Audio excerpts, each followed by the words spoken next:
কালি এক সংবাদমেলত বিজেপিৰ ৰাজ্যিক সভাপতি ৰঞ্জিত দাস ডাঙৰীয়াই কৃষক মুক্তি সংগ্ৰাম সমিতিক নিষিদ্ধ ঘোষণা কৰিব লাগে বুলি দাবী কৰিছে। ৰঞ্জিত দাস ডাঙৰীয়াৰ দৰে ফাল্টু মানুহ অসমৰ ৰাজনীতিত কম আছে।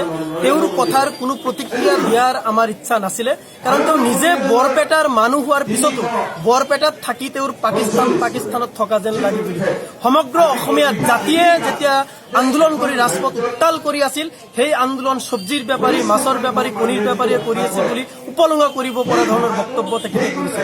অখিল গগৈৰ মুক্তি দাবী কৰা লোকসকলে হেনো অসমীয়া নহয় বুলি তেওঁ উপলুঙা সূচক মন্তব্য কৰিছে। গতিকে তেখেতৰ নিচিনা এনেকুৱা উপলুঙা সূচক বক্তব্য কৰা লোকৰ বক্তব্যৰ প্ৰতিক্ৰিয়া কৰাৰ আচলতে আমাৰ অকণো ইচ্ছা নাই, কিন্তু ৰাজহুৱা স্বাৰ্থত দুটামান কথা তেখেতক ক'ব বিচাৰি আছো যে কৃষক মুক্তি সংগ্ৰাম সমিতি মাওবাদীৰ লগত কোনো সম্পৰ্ক নাই। বিষ্ণু প্ৰসাদ ৰাভা, জ্যোতি প্ৰসাদ আগৰৱালাৰ জাতীয় আদৰ্শ আৰু চেতনাৰে আমাৰ এই সংগ্ৰাম সমিতিৰ জন্ম দিছিলো আৰু আপোচহীনভাৱে আমি সংগ্ৰাম কৰি আছো।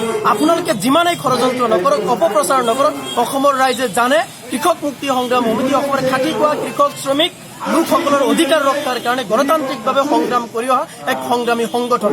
ইমানৰ পিছতো যদি কৃষক নেতা অখিল গগৈ আৰু কৃষক মুক্তি সংগ্ৰাম সমিতিক তেওঁলোকে মাওবাদী সজাব বিচাৰি আছে, তাৰ অৰ্থ এইটোৱে যে তেওঁলোকে বিষ্ণু প্ৰসাদ ৰাভা, জ্যোতি প্ৰসাদ আগৰৱালাৰ জাতীয় আদৰ্শ আৰু চেতনাক তেওঁলোকে অপমান কৰিছে, অসমৰ খাটি খোৱা লোকসকলৰ গণতান্ত্ৰিক সংগ্ৰামখনক তেওঁলোকে বেঙুচালি কৰিছে। আৰু আমি প্ৰত্যাহ্বান জনাব বিচাৰি আছো সৰ্বানন্দ সোণোৱাল চৰকাৰক, যদি কৃষক নেতা অখিল গগৈক মাওবাদী সজাই গ্ৰেপ্তাৰ কৰি ৰাখিব পাৰিছে, তেতিয়াহ'লে কৃষক মুক্তি সংগ্ৰাম সমিতিৰ লগত জড়িত লাখ লাখ কৃষক শ্ৰমিকসকল, গাঁৱৰ সহজ সৰল লোকসকলক মাওবাদী সজাই গ্ৰেপ্তাৰ কৰক। অন্যথা কৃষক নেতা অখিল গগৈ, কৃষক নেতা ধৈৰ্য কোঁৱৰ, ছাত্ৰ মুক্তিৰ সভাপতি বিতু সোণোৱাল, জিতেন দত্ত, শৃংখল চলিহাকে ধৰি সকলো কাৰাৰুদ্ধ নেতাক তেওঁলোকে বিনা চৰ্তে মুক্তি দিয়ক। আমি আৰু এটা কথা সজোৰে দাবী উত্থাপন কৰিব বিচাৰি আছো আৰু প্ৰত্যাহ্বান জনাইছো সোণোৱাল চৰকাৰক, কৃষক মুক্তি সংগ্ৰাম সমিতিলৈকে আপোনালোকে ইমান ভয় কিয়? কৃষক মুক্তি সংগ্ৰাম সমিতিক আপোনালোকে কিয় ইমান সূত্ৰ বুলি গণ্য কৰে?